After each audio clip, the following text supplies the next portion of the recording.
15 and counting. Touchdown Alabama Magazine's premier football show live once again from the heartbeat of the city of Tuscaloosa, Alabama at Rama Jammas. Happy Thursday to all of you viewers via on YouTube today. I'm your host, Stephen M. Smith, and beside me once again I have my co-host, Ivan White, in the building.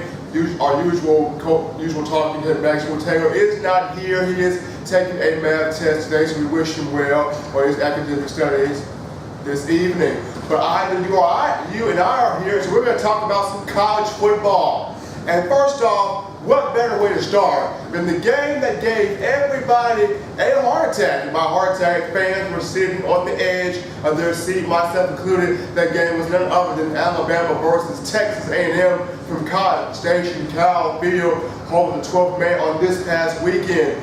And first off, Ivan, how about the play on the offensive line? Did they bounce back or what? What a bounce back indeed. They definitely stepped their game up from the Virginia Tech game 2 weeks ago, and I'm very happy. Cyrus Kouandjio, only one penalty this game, not two. Good job, buddy. And I was very, very, very much pleased with the way the offensive line played. They stepped up their game a lot more than the Virginia Tech game, and overall the team did a very good job. The team did an outstanding job. You looking last week, Alabama only had, again against Virginia Tech, Alabama only had 104 total yards rushing. Against Texas A&M, how about 234 yards from the ground? They completely imposed their will and moved the Aggies off the football. TJ Yeldon had 149 yards rushing and one touchdown. But how exciting has it truly been, Ivan, to watch the maturation of A.J. McCarron? We talk about a guy, in his first year started in 2011, everybody wanted to see Phillip Sims, more talent, a little bit more confidence, a bit more athleticism, kind of a bit more that it factor than A.J. McCarron had coming in. But Coach Saban saw something in A.J., saw something that in A.J., to say that A.J. can take this job, A.J. can handle the hype, A.J. can handle the responsibility, A.J. can handle the pressures that come with being a quarterback here at the University of Alabama. And what a transformation he's been on. You talk about it, he's gone from game manager to now a bona fide leader of his team. He put on a show. Talk about what you saw from A.J. at College Station last week. I mean, I saw a quarterback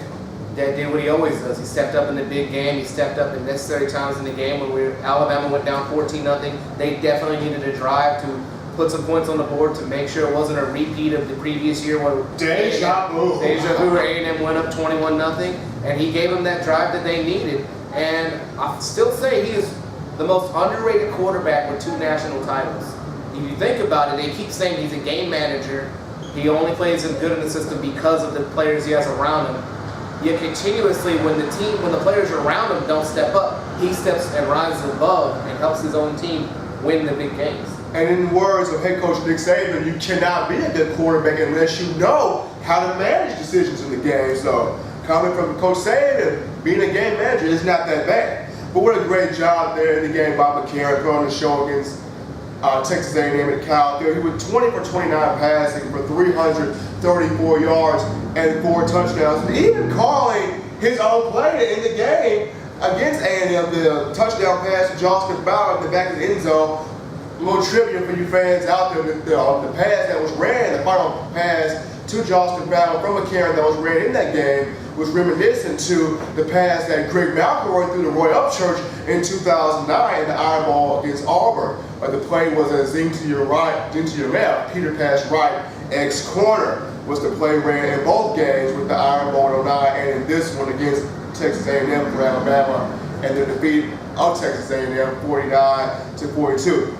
But also in that game, you saw the defense, the secondary kind of need some work out of it. With the exception of Benny Sincero, who once again is at the right place at the right time. Against Virginia Tech, he reads the eyes of quarterback Logan Thomas, steps in, breaks on the ball, gets the interception for a 38-yard touchdown return. Against Johnny Manziel, he reads Johnny Manziel's eyes, follows the tip drill of fellow defensive back Jarrett Williams and takes the interception 73 yards to pay dirt.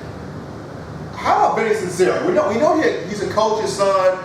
He was outstanding on special teams, but what type of leadership and ball skills does he bring to this defensive back's position in Alabama? I mean, he brings his experience now, and it seemed like I said before the season started, before the Virginia Tech and Virginia Tech pregame show, he needed to step up this season. This is the season we needed to see Vinny Cesare become a legitimate player on this defense, and he's done it so far. He's done it so far. 2 games, 2 pick sixes. That is a great stat line so far. And it's not just Vinny Cesare, it's Ha Dix. Obviously, with almost that targeting rule, that was almost... That was uncalled for. That was definitely uncalled for. And luckily for Alabama, he wasn't kicked out of the game for that. And he stepped up this game, too. I was seriously fearing that if he would have been kicked out, the results would have been highly different. And then also, you go... from the good to the bad, Dion Blue and the rest of the... I know he got injured in the game, but... John Bolton, who played against Mike Evans well last season, just got destroyed by Mike Evans. Now, keep in mind, Mike Evans is 6'5", 225 pounds, but Dion Blue got beat on almost every play. Not just him, not Dion Blue, but John Bolton got beat on almost every play. And it wasn't just John Bolton. Cyrus Jones got beat on almost every play except one where he did get the interception off of Manziel, the interception that did start for 28 unanswered points rally from the Crimson Tide. 35 unanswered points. Yeah, it's 35. It was 35 unanswered points. Don't cut it short. We're not going to cut it short here on 15 and counting. But John Bolton was beat on almost every play, and you kind of have the feeling that he was either peeking into the backfield a little too much, or he had the right coverage on Mike Davis and just did not get his head turned back to the football in time. Either or, Alabama gave up over 600 yards of total offense against Texas A&M, and most of those yards came from Mike Evans just getting behind the secondary and making big-time plays.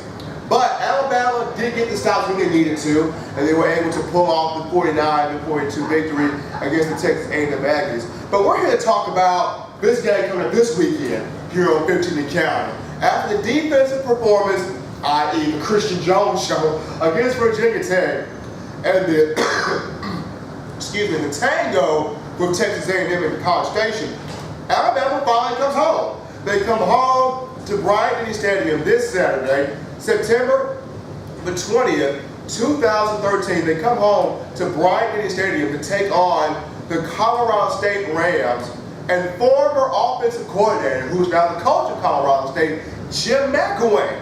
Keep in mind, Jim McElwain was the offensive coordinator of Alabama from 2008 to 2012, I want to say. McElwain did help the Crimson Tide get to a BCS National Championship in 2009. Of course, that team had a Heisman winner, Mark Ingram, Greg McElroy, outstanding receiver Julio Jones, and defensive players like Emmanuel McClain, Marcel Darius, and Javier Arenas. But Jim McElwain did a phenomenal job with that team in 2009. Was known as the more methodical play caller, just moving the ball down the field with a little ground and pound and some play action here or there. But when you look at it, Colorado State's offense kind of mirrors Alabama's.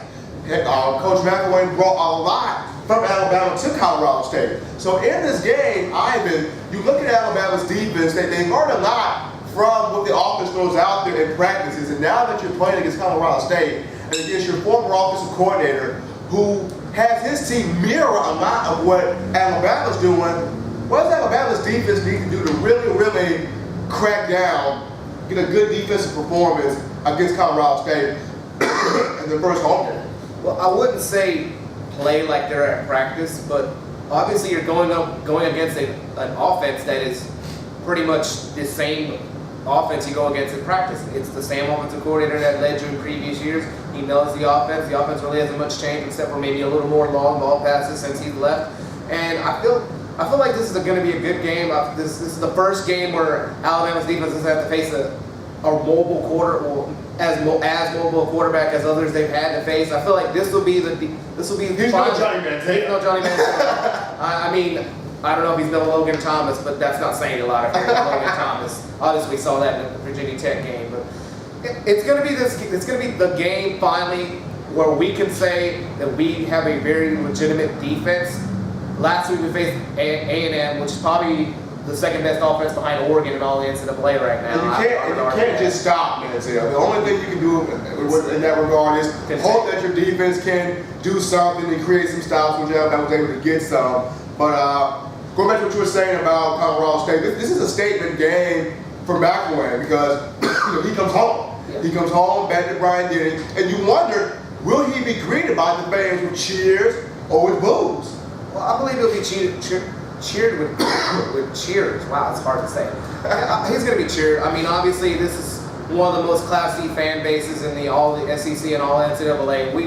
We respect him for what he's done for the university and where he got us. He started this dynasty that we have going on right now. I feel like the fans will show him some love over there at the stadium. And going back to the game last week at A&M, Alabama's defense really did a good job. If you take away a couple of the, I call them lucky plays that Manziel had, I mean, obviously breaking away from that sack and Jeffrey Pagan, he will not be able to sleep after this. I know and Manziel simply just tossed the ball up. It seemed like sky high, and I was just waiting for it to be batted down or intercepted, and all of a sudden you see an A&M player jump up and Mike Evans was around there. I said when the ball was when I said when the ball was around there, I was like, watch out for Mike Evans, because I said this is the one play where I can actually see him doing an amazing play, and then all I heard afterwards was this is Manziel's Heisman moment, and honestly, that's the only time in the game where I had fears a little bit, because I had a flashback to last year's, 2 years ago, last year's play here at Bryant-Denny, where Manziel fumbled the ball, got it back, and passed it to Ryan Swope in the back of the end zone. That play there that you mentioned of Manziel breaking away from Jeffrey Pagan and finding a receiver downfield off of just heave and pray for a miracle. That play was reminiscent of the 2007 Super Bowl, where you see Eli Manning scrambling away from pressure and just went up and David Tyree making the catch on the side of his helmet. But my goodness, a big game coming up here for Alabama versus Colorado State. Once again, returning home for Jim McElwain. And what are you going to look for in the offensive line? Because keep in mind, a lot of these guys, some of these guys in the offensive line now were here when Jim McElwain was here. So what do you look for in the offensive line this week? You're going up against Colorado State. Do you continue to improve, as Nick Saban has said, we have to improve game by game? Or does Alabama slack off? Do you look for them to improve more and build more on what they did against Texas A&M? I believe Barrett Jones said it best this previous week. He said this game was a stepping stone. It's going to help them legitimize themselves as the season goes on. Every time they have any doubt rolls into their head, they can think back to the A&M game. We were able to sustain a running game. We were able to protect AJ from many plays. Because I believe if we would have tried to run a flea flicker in the Virginia Tech game, AJ would have been sacked. AJ would have been sacked, or the running back would have been tackled before he even got the chance to throw it back to him. That really shows that the offensive line has definitely improved. And I believe this will be another game where they take another step. I wouldn't say they're going to completely dominate, but there will be a lot of periods of time where AJ could have maybe 7 to 10 seconds to throw the ball if necessary. If necessary is right there. Alabama's offensive line has improved from Virginia Tech to Texas A&M. What a difference a bye week does for the Crimson Tide. Another thing here, Ivan, is you look at wide receiver Amari Cooper. You look at last season, was not supposed to be the guy. It was supposed to be Chris Black. It was supposed to be DeAndrew White. And we all remember DeAndrew White went down the Ole Miss game. Chris Black separated his shoulder in summer camp last season. And lo and behold, Amari Cooper comes onto the stage excuse me, as a freshman and just has a phenomenal season. 59 receptions, 1,000 yards, 11 touchdowns. And many people wondered, oh my goodness, he's back for his sophomore season. What a year he could have. And thus far, kind of struggling right now. He's making a few catches, but he's dropping a few. He's not being targeted as much because the defenses know that he's going to be the main person they're going to try to get the ball to. So thus far, Ivan, has it been the defense is doing a better job in guarding Cooper, or is it just so many weapons that Alabama has, Cooper may not get the ball as much?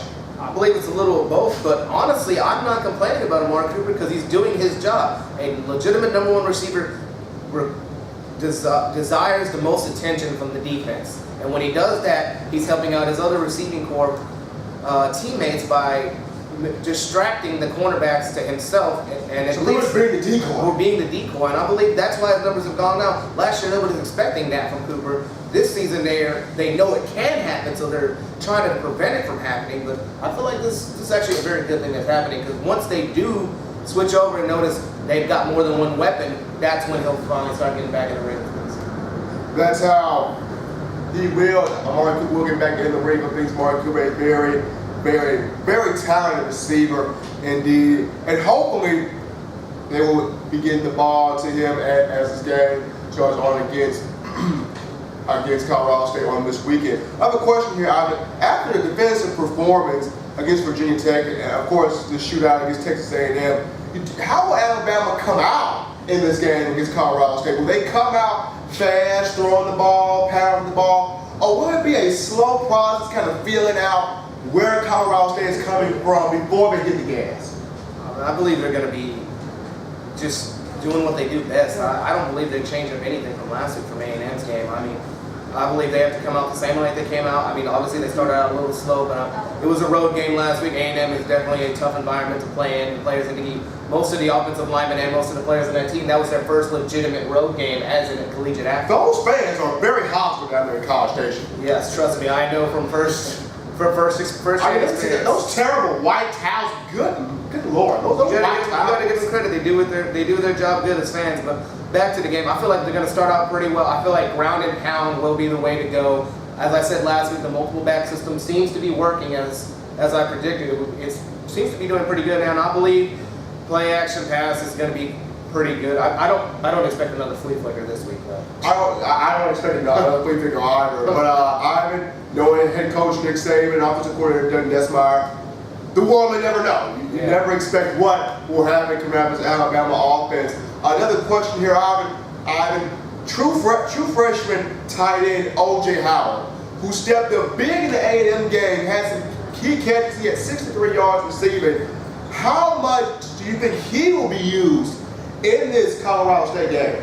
I believe this will be the game where Saban and the rest of the coaching staff unveils all their weapons, even ones that have been hidden and we haven't even seen in the previous two games. This will be the game where where last week you were saying Alabama really got lucky because their offense stepped up. You'll see, oh my gosh, this team is way better than what we previously predicted. Again, A&M was the number 6 ranked team at the time. They are no laughing matter team. They are a legitimate team and a title contender. So I believe with Colorado State, who, no offense to Colorado State, obviously is not a title contender, they will be able to show everything they've got. And that's what A&M did the previous 2 weeks before they faced us. They had Rice and Sam Houston State. It's always those pickup games building into your SEC schedule, which is important because it gets your feet wet, it gets you to understand, I got to play crisp, I got to play solid, I got to play fundamentally sound football. And what better way to do it than to play some teams, not necessarily weaker opponents, but play some teams that you can position yourself towards your SEC schedule. And that's what makes it more impressive, is the fact that Alabama did that to A&M with no,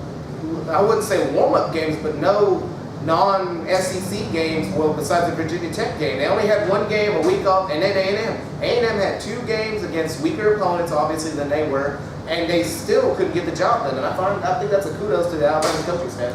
Very much a kudos to the Alabama coaching staff, Nick Saban, defensive coordinator Kirby Small, offensive coordinator Doug Nussmeier, and that entire staff there for the Crimson Tide. But Alabama and Colorado State, you can catch this game on ESPNU on Saturday, September 20th, 2013. Actually, it's been upgraded to ESPN2 now. It's upgraded to ESPN2. That's amazing. ESPN2, phenomenal job. Again, that game, the doors will open for that game here at Bryant-Denny Stadium at 6 p.m. Will be at 6 p.m. will be an evening game. Should be a very good game to watch, whether you be watching on TV or whether you are student, faculty, and staff coming in, or if you're a fan driving. Be a great game to watch here in Bryant-Denny. We're going to get down to predictions for this game before we move on to some other SEC action that will be going on this weekend. Ivan, Alabama, Colorado State, Jim McElwain's return to Town. How you see this one going? I want to say they'll show respect for the former coach. Saban won't try and blow him out. I believe it'll be probably 38-10. I want to say they give him a touchdown, but I want to say he doesn't want to get in the 40s. He doesn't obviously want to embarrass his former co-worker. So you're saying 38-10? You're saying 38-10? I'm gonna go. If you're saying 38-10, I'm gonna go with 40-14. I'm gonna say 40-14. I think Colorado State will get 2 touchdowns made probably in the 4th quarter. Alabama has the number 2 guys, the second string guys in defensively. I think Colorado State will get some points on the second team defense for Alabama. So I'm going to go with 40-14. But once again, the game will be brought to you via ESPNU. The timing for this game will be 6 p.m. at Bryant-Denny Stadium on this Saturday. But anyway, we got some other SEC action coming at you guys and us as well this weekend. And the first game on the slate has started to become a pretty decent rivalry game between two Tigers. None other than Auburn and LSU. Last season, the game was not that fun to watch. It was not entertaining at all, to say the least. I mean, defensively, it was pretty nice. But offense, it was an offensive struggle. The final score of that game last season was 12-10. But it's Auburn versus LSU. Gus Malzahn, Ness Miles, the hat, Ivan. Battle for two Tigers. What's going on here? I believe this will be a shocking game.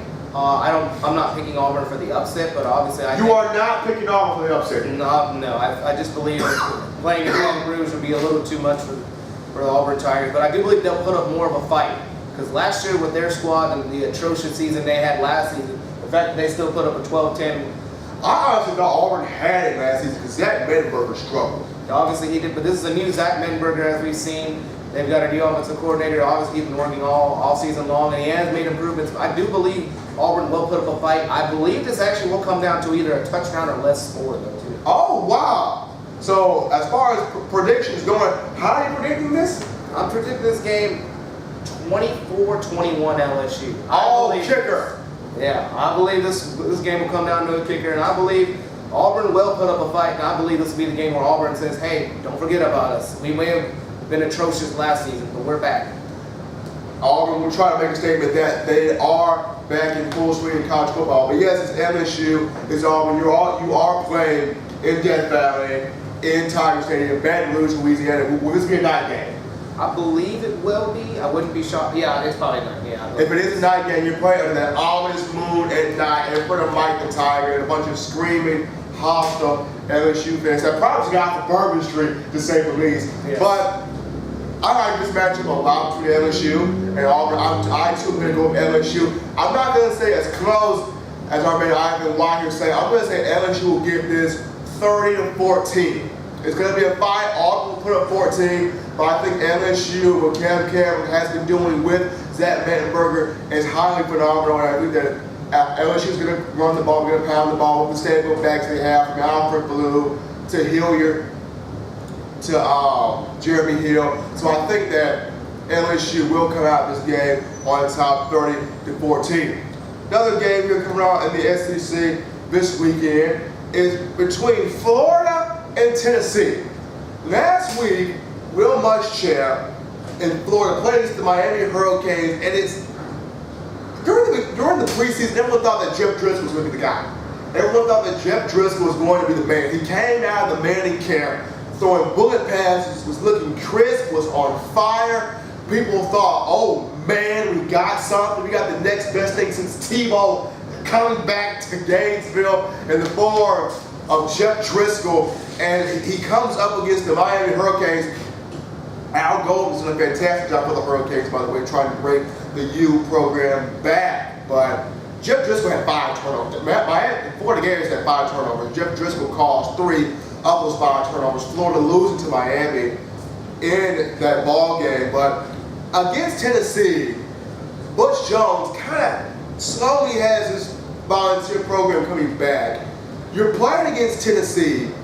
What does Will Muschamp have to do, not just defensively, but offensively, to get his guys prepared to face Tennessee? Because this is a statement game for Butch Jones. His first year coaching at Neyland Stadium in Knoxville for the Tennessee Volunteers. This is a statement game for Butch Jones and his staff. So what does Will Muschamp have to do to get his guys ready and prepared to play against Tennessee? I mean, obviously, this game is a must-win for both teams. Both teams with one more loss can pretty much eliminate themselves from SEC title contention. Can pretty much say they're not going to go to a major bowl game. This is a very big game for both. Hold on. You're wiping them off from bowl games, right? Major bowl games. Non-BCS bowl games for the loser of this game, obviously. And another thing is, obviously, Jeff Driscoll went to the Manning camp, but he's looking more like Eli Manning, not Peyton this year. With the turnovers he's been having this season. The Miami game seemed like you were just waiting for Florida to come back, and they just couldn't get it done. They could not run the football. They could not run the football. And obviously, Tennessee coming off embarrassment up in Eugene, Oregon with the Oregon We Ducks. knew that was going to happen. I mean, I predicted last week, but I mean, dear God, almost 500 yards of total offense for Oregon at halftime. I believe you have to do better than that. The Volunteer Nation really wants to see that this program is moving ahead, and a win against Florida is a good way to start. And I believe this game, this game is probably one of the toughest games to predict this week because you don't know which Florida team is going to show up. You don't know if Tennessee's going to come back and respond, or they're just going to have a layover from Oregon. That is very, very true there, Ivan. You don't know which team will actually come out on top. I'm looking at this game right here. It's Tennessee, it's Florida. I'm going to give a slight edge to Muschamp. Final score, 20-17 Florida. Slight edge to a Muschamp. I think that they'll run the ball well. Florida has always had a dominant defense. They have a good defense this year. I think that Muschamp will get Jeff Driscoll ready to play for the most part. I think Driscoll makes one key drive more, gets his team into the red zone, in the field goal range. I think a field goal will be the outcome of this. I think Florida will win 20-17 against Tennessee. I mean, I believe it's just so hard to predict this game. I'm going to go on a limb and say 35-28 Tennessee. Oh my! I'm picking Tennessee in this game only because I feel like after the embarrassment and the way they embarrassed the volunteer program last week against Oregon, I feel like this is the game, and I feel like I just don't trust Jeff Driscoll enough right now. You are not sold on Driscoll. I'm not sold on him. I feel like it's going to come down to one of those few drives where they say they need a big drive. They need an A.J. McCarron-like drive against LSU, and he's going to either throw an interception or turn over the bar. Some freakish accident's going to happen. I don't trust Driscoll enough to have confidence in him to win this game, so I'm picking Tennessee 35-28. He's going to Tennessee, and I'm staying with the home man, Will Muschamp for Florida, saying 20-17. Florida will edge that one out. Another game here that I thought was pretty intriguing here. We have Arkansas and Rutgers. Brett Bielema, believe it or not, has a formula going down there in Fayetteville that's working right now. They have two running backs that they got down there in Arkansas that can really, really pound the football. One of the names is Alex Collins, who is really starting to emerge down there in Arkansas. Brett Bielema's brought his ground and pound game that he had in Wisconsin down in the SEC. It's paying off a little bit of play action on the side. So it's Arkansas, it's Rutgers. How do you see this one? I think this one could be very interesting. I mean, I'm shocked at what Arkansas's been doing. They're looking more like the years when they had Felix Jones, and Darren McFadden, and Peyton Hillis, and all of them in the backfield. They're trying to return to the way they played back then. Honestly, I want to pick the SEC in this game because obviously the SEC has to stand up for each other. But Rutgers is one of those teams that they seem to be going underneath the horizon right now, where everybody's just looking forward to them playing Louisville and saying this is going to be Louisville's only tough test. Well, the question I have is if this is going to be Louisville's only tough test in Rutgers, why can't they be a tough test for a subpar SEC team?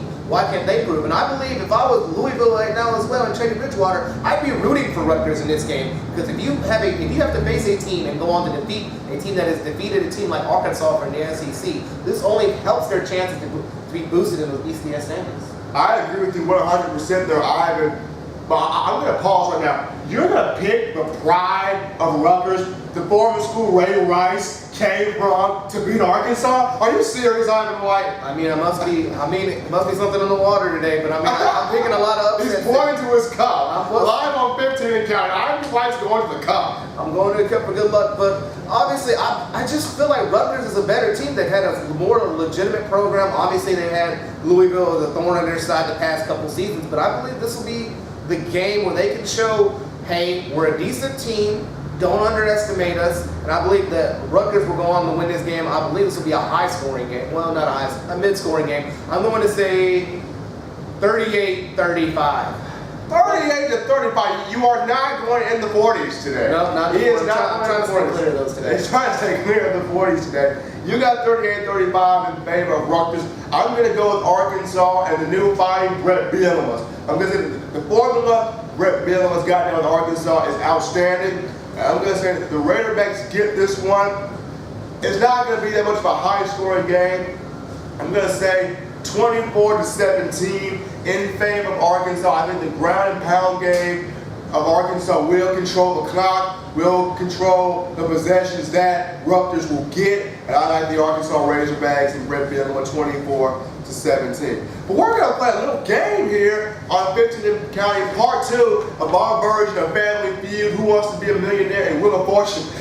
We can play those three on the show. We're going to play a game here called Buy or Sell. Which teams are you buying in on, and which teams do you think just will not make it in your book? Ivan, are you ready to play buy or sell? Heck yeah, I'm ready. Let's play buy or sell right now. Number one, do you buy or do you sell Florida State? I'm buying them to a certain extent. I believe Florida State will have one loss, and I believe that will be to Clemson. I'm buying them to a certain extent. Jameis Winston, of course, had a phenomenal first coming out game. And I believe Florida State can make some noise, but I just have to see a little bit more of them to completely buy it. That is true. James Winston is doing an outstanding job. Head coach Jim Fisher, always a man of class and character. And the Florida State Seminoles on a phenomenal start right now. Everyone's looking forward to seeing their matchup with Clemson to see is Florida State a contender or a pretender of an ACC.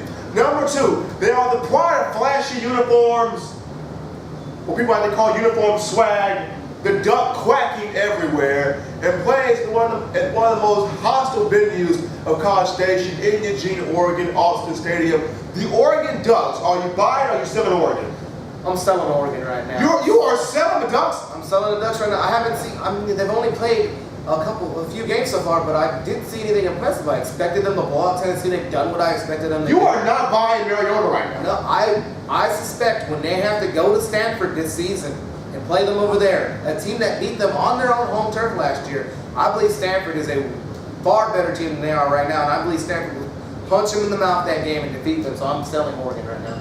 You're selling Oregon. I'm buying the Ducks. And it's not because of the uniforms. I'm buying the Ducks because of the fact that even though Chip Kelly's gone, he left new head coach Mark Helfrich with a lot of talent. You got Marcus Mariota. Now keep in mind, Mariota may not be a Manziel, but he's more accurate than Manziel. He has a better passing completed rating than Manziel, a little bit of a better arm than Manziel, and most importantly, he knows how to read defenses. He has the complete leadership of that team. He has become more of a vocal leader for the Oregon Ducks. DeAnthony Thomas is just an amazing athlete, can create all-purpose yards, whether it be on the ground and receiving, kick return, punt return, just a complete freak of nature. There is DeAnthony Thomas. Of course, you have Jeff Huffbag, and that defense is pretty good for the most part. I am buying the Oregon Ducks. Now, truth be told, they do have to play Stanford. They do have to play UCLA. Jim Moore Jr. has something going on there in Pasadena. And we do have to play the USC Trojans if Lane Kiffin does get something going in Southern California. But outside of those three teams, I am buying the Oregon Ducks from Eugene. Those Ducks are good. Quack. Those Ducks are something I've got to play with. Number three, they are hoisting up. We're not talking about Heisman right now, but they're hoisting up somebody that could very well be a front runner for the Heisman. We're talking about that other team from the bluegrass state of Kentucky, the Louisville Cardinals. Are you bought on Louisville or are you selling Louisville? I'm buying them somewhat. Again, Michael Dyer is going to be a very big factor when it comes to that team.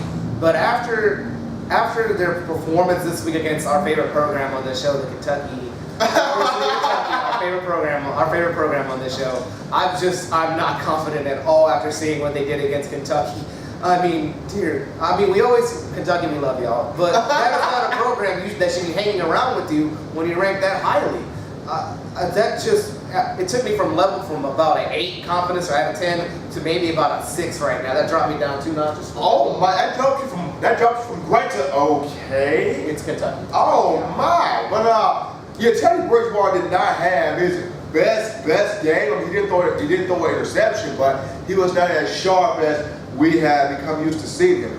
Though I'm going to buy Louisville. The reason why I'm buying Louisville is because of the fact that they basically have an exhibition schedule until Rutgers. And I still think that even before Rutgers comes into town, or they have to go to Rutgers, I still believe that Teddy Bridgewater will have a phenomenal season.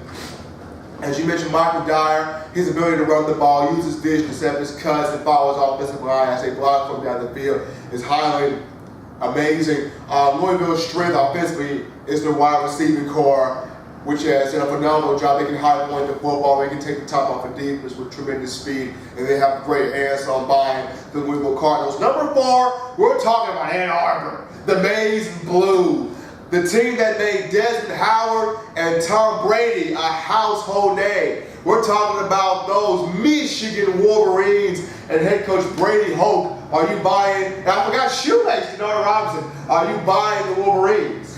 Gosh, I have to sell them right now. You are either buying Team Summit Island or you selling them. I'm Completely. selling them. I mean, you almost lose to a team called the Zips. You do not get bought after that performance. You almost lost to Akron. Not at Akron, at the Big House. At the Big House. You do not do that if you're Michigan football. That is not Michigan football like it. After that performance, I thought after they beat Notre Dame the previous week, I had full-on confidence. But again, last week was not a good week for some of these top teams in the NCAA. And going back to that 28-24 snipe victory by Michigan over at Akron, it almost could have been a reminiscence of 2007 when Appalachian State came in the Big House and upset those Wolverines. So very close call there for Michigan. I'm not bought on Michigan just yet. The reason why I'm not bought on Michigan is the fact of Devin Gardner's he's an okay quarterback. I don't think he's the guy as far as being accurate, being precise with the football. He can run the ball. He's very elusive. He has quickness. He's very agile. His athleticism is off the charts. But as far as being that capable quarterback that can make the right pass and can put enough on the ball when it needs to, I just don't see that out of Devin Gardner right now. I mean, Jeremy Gallen, good receiver. Fitz Toussaint, pretty stable running back. The defense in Michigan is okay. Could be a little bit better. I'm just not sold on the Maize and Blue right now, so I'm selling Michigan. Number 5, the once home of Robert Griffin III. Are you sold, Ivan White, on Waco, Texas? Are you buying Baylor? I'm buying Baylor. This is the first team finally we talked about that I can actually legitimately buy. With the offense they've got going over there, ever since RG3 showed on primetime television a couple years back that this offense is one of the best offenses to watch on TV. I feel like they've taken that, they've expanded the program, recruiting, they've gotten more pop and flash now since RG3's been there and won his Heisman over there.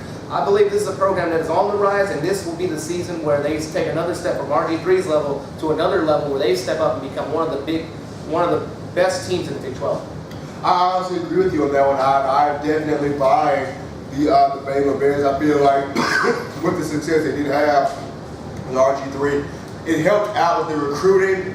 It helped out bringing more fans to Waco, Texas, bringing more players to Waco, Texas. I like the Baylor Bears. I am buying Baylor and what their offense has been able to do and the ability to score quickly. Because Baylor has become that team that will put up points on opponents in a minute. We're moving from Baylor to another team in which has been getting some huge news in the press, basically due to the comments made from head coach Bo Pelini. Are you sold on the children of the corn? Are you sold on Nebraska? Now keep in mind, Taylor Martinez is starting to get it that, hey, I'm a quarterback, I can't just run, I have to throw the football. But are you sold on Nebraska, or is Nebraska still that little team that's just floating through the Big Ten in your mind? First of all, it's Big Ten football. Second of all, I'm gonna sell Nebraska right now. He's selling the corn, ladies and gentlemen. He's selling the grain. The grain is being sold. They had a very big game against UCLA last week, and they weren't able to hold that lead that they had. I mean, obviously UCLA had a tragedy with the team losing one of its players and playing for that player. Obviously, Nebraska was playing against circumstances beyond their control. But again, if you had a lead at home, they were up 21-3 in the game, and they just lost the lead. And Nebraska's one of those programs where they seem to be there for the Big Ten title game every year, but they can't win the big game. And again, it's just a program where right now that ship seems to be having little cracks in it right now, where it might start sinking pretty soon. if it gets anywhere else, like you said with the story of Beelan coming out this week, it's getting a little hasty over there in Nebraska, and I'm going to sell it right now. I don't want to be anything. If I was a fan, I wouldn't want to be affiliated with the program right now, especially after the comments that the head coach made about myself as a fan. The fans over there at Nebraska both believed and made that statement. He called you rectified and apologized of it, but the hurt is probably still going on over there in Lincoln due to those comments made via ESPN. Another team right here. They were once a team that people used to fear in the early 2000s. They were a team that brought in some of the most talent, especially at receiver. They were known for the orange, green, and white symbol of the U on their helmets. Is the Miami program finally back, in your opinion, Ivan White? Are you sold on the Canes? I'm buying it big time. You are buying the Al Golden program. I'm buying him. Al Golden has solidified his job, and he has definitely made this program relevant again. A win against Florida, which possibly could be the last time they play for a while. This was a very, very good win for the Miami program. I believe that they are finally back. They're going to be back for a couple years now. The nostalgia of the U program is finally back. When you talk to recruits and people who are considering going to Miami, they're really happy about the way the football program is going, and not just the football program, the whole entire sports program seems to be stepping up in Miami. And I believe that this school, within the next 3 to 5 years, will be in the national title game. I honestly can agree with that right there, Ivan. The Miami Hurricanes really seem to be coming back to where they once were at top of college football. The Hurricanes right now are ranked, I think, the number 16 team in the nation. 15th right now. They're the 15th team in the nation right Which now. what a debut. I mean, from unranked to 15th, that is what a jump. That is a jump right there. Next team on the list, they went from having Mark Richt on the hot seat to now his seat starting to get cooler. Aaron Murray finally winning a big-time game against South Carolina a couple of weeks back. Todd Gurley is a beast, running up and down defenses. Are you buying the Georgia Bulldogs, or do you still think that Georgia has a little bit more work to do before they finally get Ivan White's stamp of approval? I'm buying them with an asterisk. It depends on what type of game that Aaron Murray plays in his next big game that he has later on. Obviously, I don't credit that full last game against South Carolina to Aaron Murray. I still say to win a big game, you have to win it on the road. And that game was played at Georgia and Athens. Between the hedges. Between the hedges. I still believe he has to go on the road or the SEC title game in Atlanta and show he can win a game outside of Athens and outside the hedges and show I can win the big games. And that's what A.J. McCarron has done. He gone to LSU last year and done it. Johnny Manziel almost did it last year with a game against Florida. Almost. I mean, he still has to go to the Bayou this season. But you're not sold on Georgia just yet. I'm actually sold on Georgia. The reason why I'm sold on Georgia is because of the fact that Aaron Murray had put up with so much flack before this game that he couldn't win the big one. His numbers in big-time ball games struggled. But against South Carolina, put on a show, had 4 touchdowns, really showed that I can win the big game. Head coach Mark Richt was able to get his team prepared and ready to go out there and take on a very tough, very competitive South Carolina team and get the W. Even though it was between the hedges, a win is a win, and Georgia was able to get that accomplished. So I am sold on Georgia. We're moving to Georgia and referring to South Carolina. That's the next team we're going to talk about, South Carolina. Now I know we haven't seen the best of Clowney yet. I know that Mike Davis is so far doing a pretty good job filling in for Marcus Lattimore. And with the 2 quarterback duo of Connor Shaw and Dylan Thomas still going around the field with the old ball coach Steve Spurrier, do you like the South Carolina Gamecocks? I'm selling South Carolina right now. I was unimpressed with the way they played against Georgia. Oddly enough, the idea after the Georgia-South Carolina game that I came up with was, wow, Clemson's a very good team, because they didn't dominate Georgia in their game, but they pretty much had them where they wanted them near the end of it. And it's both teams on those. I'm still shaky about it. I don't trust either one. And obviously, Clowney needs to get his act together if they want to be a legitimate title, SEC title, and national title contender. Because you still have to go through some of the bigger teams. Obviously, you have to go through in the SEC title game in the SEC West, which seems to have 3 top-tier teams that could legitimately win a national title this year. Jadeveon Clowney has got to get back on that motor that we were used to seeing him on. And it's not just him, the entire defense is going to have to play together as a whole. Of course, on the offensive side of the ball, South Carolina is going to have to really key in on making sure that Dylan Thomas as well as Connor Shaw are being productive at the quarterback position, as well as Mike Davis and his ability to run the football. Next team on this list we have here, the pride of Oxford, Mississippi. They are not your hey daddy Ole Miss team anymore. The Ole Miss Rebels. They just knocked off the Texas Longhorns. I understand there's no more Vince Young, yes. There's no more Colt McCoy. That's clearly understandable. But Texas is still a pretty legit program. So for Ole Miss to knock off Texas and start off undefeated right now, and just the pride that Hugh Freeze is starting to bring back to Ole Miss, are you buying the Rebels? I'm buying them right now. I am buying them. But it's not because of who you think. I believe Jeff Scott, their running back. He is phenomenal. He is phenomenal. He's stepped up this season, and obviously I've watched both of their games so far.